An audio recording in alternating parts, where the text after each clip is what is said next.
Oh, I really love these next ones.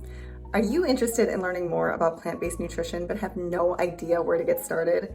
In this video, I'm going to give you a brief summary of my favorite plant-based books. Okay, so I know this is a little informal, but it feels like an informal kind of day. My number one favorite, for sure, is going to be the classic, The China Study. So this is by Colin Campbell. He has an extensive career in biochemistry, and he did a ton of research in China, hence the name of the book, on cancer. So they basically studied all of rural China and the disease outcomes based on geography. What they found was that the higher incidences of cancer tended to be in areas that were localized around high intakes of animal food consumption. When they took this knowledge back into the lab, they did studies showing that they could actually control the rate of disease progression based on the amount of animal protein they were providing the animals. So needless to say, this is pretty involved and it's very science heavy. So if you are kind of a nerd like I am, you will absolutely love this book. This was actually the book that converted me to veganism. It was the first one I came across and it has changed my life forever. Never looked back, and I'm forever grateful to Mr. Campbell. He also teaches a plant-based nutrition course at eCornell that I took recently, and I also highly recommend that if you are interested in learning more about his research and such. My next books, I actually don't have Dr. Greger's How Not to Die with me because I check it out from the library like every other month. But this one is his follow-up, How Not to Diet.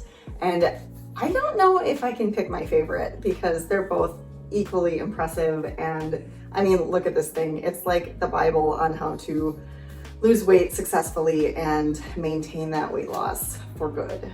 He basically takes all of the science and he condenses it into a user-friendly manual like this one. So this is particularly for people who are trying to maintain or lose weight, and the How Not to Die, it teaches you how a plant-based diet might be involved in reducing the top causes of death and disease in the United States and around the world. I'm a huge fan of Dr. Greger. He's got a great personality and he inserts that into his writing for sure. So yes, this is pretty intimidating, but if you are interested in the most up-to-date research on these topics, I highly recommend his books. My next one is Becoming Vegan by dietitian Brenda Davis.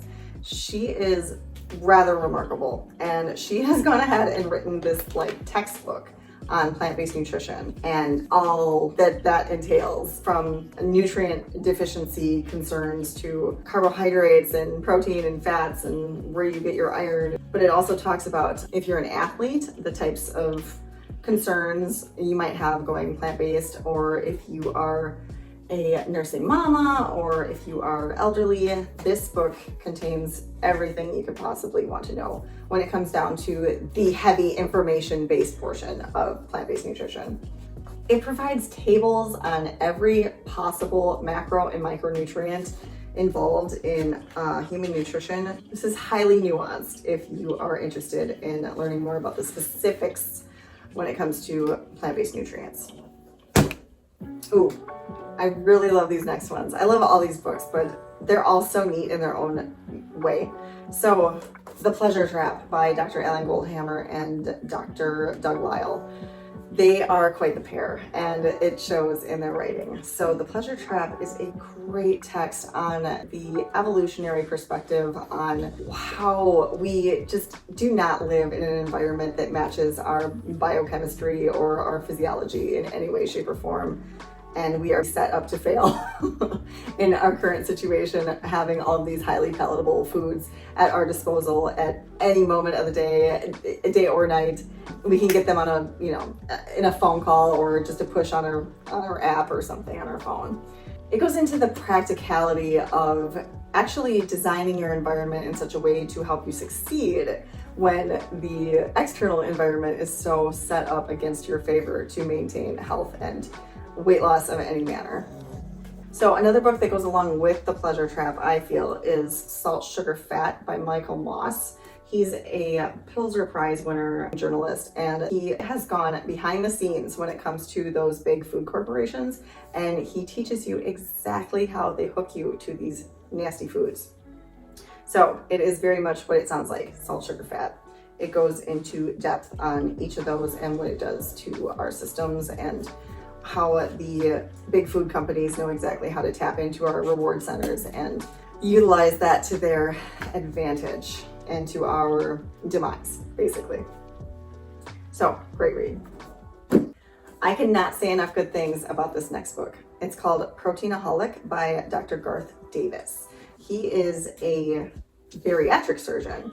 So he actually performs these treatments and procedures for people who are trying to get like gastric sleeves and gastric bypass and stuff like that. The more intensive side of weight loss and weight management. What he dives into is the obsession our country has with protein and how we hold it in some like prime status opposed to, you know, the other macronutrients and such. It actually discusses the history when it comes to where the heck this notion came from in the first place. Protein actually comes from the Latin word proteos, which means of prime importance. He explains how this has developed over the Renaissance period and the industrial period, and it puts things into perspective when it comes to, yeah, why the heck am I so obsessed with getting enough protein? And he inevitably explains how a plant-based diet holds all the protein that you need and more so in a much healthier package than you would have it if you would be getting it from, you know, those animal-based sources. Okay, I couldn't pick my favorite of Dr. Joel Fuhrman's books, so I have three. First and foremost, Eat to Live. This is another classic. Highly recommend it. Just like the China Study and the Pleasure Trap, Dr. Fuhrman just has a great way of explaining the science behind what the heck is going on with our weight issue in the US and how to go about fixing it. So Eat to Live is kind of an older book. It's actually from like maybe early 2000s. Yeah, 2003. But the majority of the science in here is still very much up to date, and I still recommend this book regardless of its outdated nature.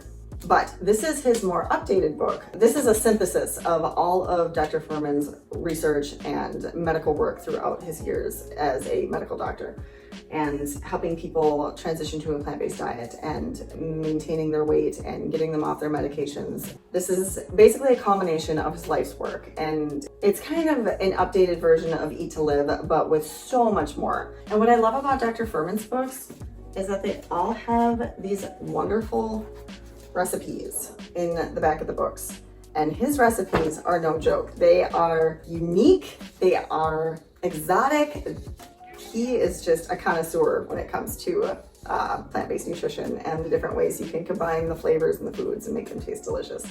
So we have Eat to Live, Eat for Life, and then Fast Food Genocide. This is another great book from Dr. Fuhrman, and it explains exactly what the heck processed food does to our system and the types of outcomes that can come about as a result of a lifetime of eating these foods, not only as adults, but as children, and while we're in our mother's wombs, and when our mother's eggs are created, and her mother's eggs, and it really helps bring to light the impact that these foods have on us, not only physically, but mentally. He shows the research on how these foods are actually causing our youth to be more inclined to things like drug abuse, incarceration, not holding jobs, and their impact on society as a whole. Sorry, I can't pick my favorite. I have so many.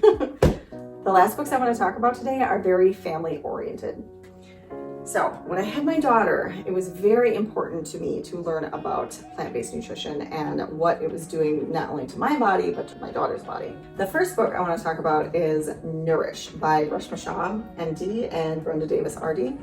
So this is a pediatrician teamed up with my favorite dietitian, Brenda Davis, from Becoming Vegan.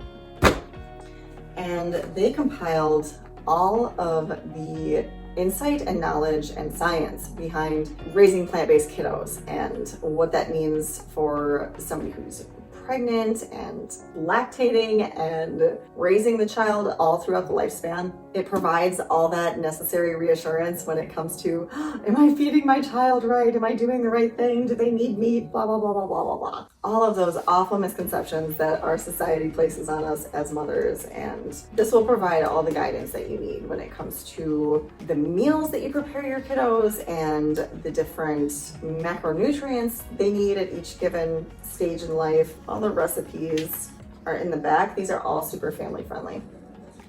All very kid friendly, I should say. They're not so friendly if you're trying to lose or maintain weight, but you can always adapt them so your kids can enjoy their, treats.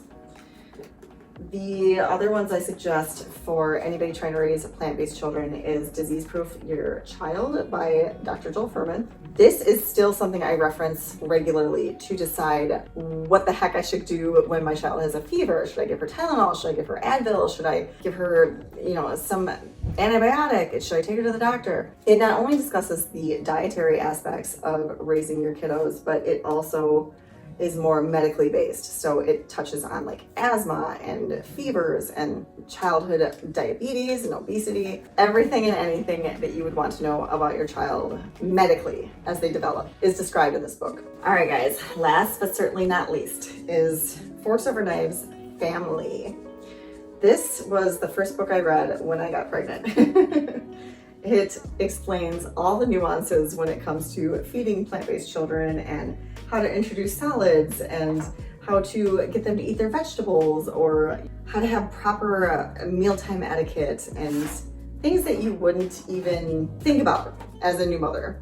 They completely cover it in this book, and this is another one that I am constantly referencing to make sure that I am doing everything, that's up to par when it comes to my baby girl. And of course, they have tons of these family-friendly recipes in the back of the book. So those are my favorites. I know it was a ton, and I'm glad you guys stuck around because I'm sure you can find something in here that resonates with you or you feel you would really enjoy. So I hope you enjoyed this video, and I'll see you guys in the next one.